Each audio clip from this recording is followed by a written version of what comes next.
Assalamualaikum warahmatullahi wabarakatuh. Saya Putri Ningsi, mahasiswa dari Prodi Tadis IPS semester 5A. Di sini saya akan menyelesaikan tugas mata kuliah Patologi Sosial yang diberikan oleh Bapak Sepri Yunarman MSI. Di sini saya sudah melakukan wawancara dengan narasumber yang berinisial AI, umur 21 tahun. Pertama kali pemakaiannya itu waktu SMP dan berakhir pada 5 Juli 2021, tepatnya 5 bulan yang lalu. Nah, di sini narasumber ini memakai tipe penyimpangan narkoba yang berbasis ganja dan sinte. Nah, di sini faktor yang menyebabkan pelaku melakukan penyimpangan itu adalah di mana adanya faktor ekonomi. Selain faktor ekonomi adalah faktor keluarga, di mana adanya permasalahan baik di bidang di keluarganya. Kemudian ini ada faktor dari temannya atau lingkungan, karena dia memiliki seorang teman yang pecandu narkoba. Nah, kemudian yang terakhir itu faktor yang membuat pelaku melakukan penyimpangan ini adalah merasa capek atau kena faktor pekerjaan yang terlalu banyak.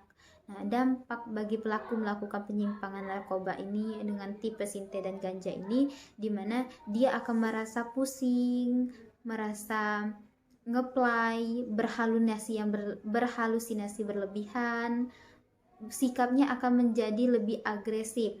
Selain itu, juga jika dia terus mengkonsumsi ini, maka tubuhnya itu akan merasa kejang-kejang. Bahkan pelaku bilang dia sering sesak napas dan sampai bisa hilang ingatan jika terus mengkonsumsi obat tersebut atau ganja tersebut. Nah, apa sih dampaknya bagi masyarakat? Nah, di mana jika pelaku itu melakukan penyimpangan narkoba tersebut tadi, maka akan berdampak bagi masyarakat. Yang pertama, nama suatu wilayah atau kampung itu akan tercoret nama baiknya. Kedua, akan membuat keluarga malu. Keempat, di mana akan membuat menjadi beban bagi keluarga, mengganggu ketentraman, kenyamanan masyarakat, dan bisa mengakibatkan kejahatan sosial atau kriminalitas yang dilakukan oleh pelaku tersebut. Kenapa? Karena jika dia tidak mengkonsumsi obat tersebut atau ganja atau sinte yang lainnya, maka dia akan melakukan kejahatan untuk bisa mendapatkan hal tersebut atau sinte, ganja, dan morfin dan lain-lain.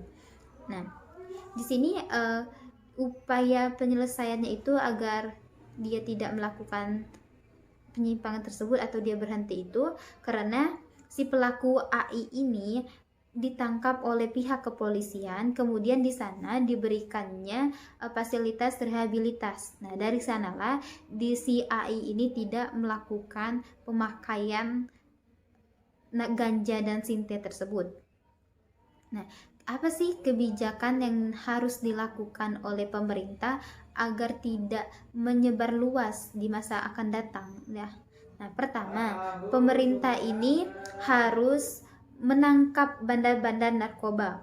Kedua, di mana pemerintahan ini harus melakukan atau membuat organisasi Say No to Drugs. Nah, kemudian harus bersosialisasi kepada masyarakat, kepada pelajar SMA itu mengenai dampak dari narkoba tersebut.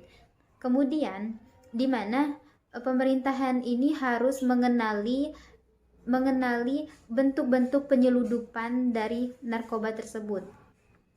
Jadi kesimpulannya itu adalah di mana narkoba ini sangat mudah sekali menyerang atau membuat mental kita itu menjadi sakit. Kemudian bukan hanya mental tetapi juga fisik. Nah, narkoba ini bisa menyebar luas bukan hanya di kalangan masyarakat atau orang tua saja, tetapi juga bisa menyerang di kalangan pelajar.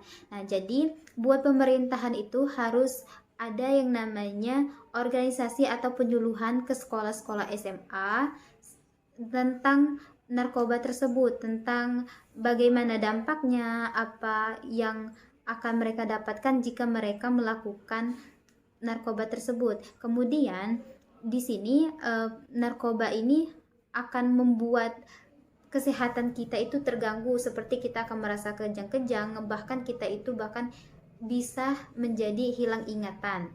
Nah, jika kita terus mengonsumsi obat-obatan narkoba seperti ganja, sente, morfin, itu akan membuat kita itu seperti hilang ingatan, berhalusinasi yang berlebihan, juga bisa membuat suatu kejahatan di masyarakat, karena jika kita tidak mengonsumsi maka kita akan merasa puyeng, merasa ini. Kemudian jika kita tidak ada duit, kita akan melakukan kejahatan seperti maling, kriminalitas. Nah, itu sangat mengganggu bagi masyarakat.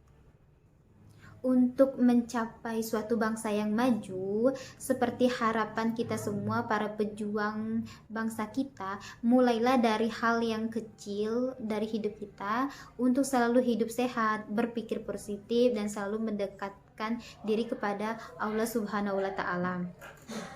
Nah, mungkin itu saja yang bisa saya sampaikan. Saya akhiri, wa taufiq wal hidayah. Assalamualaikum warahmatullahi wabarakatuh.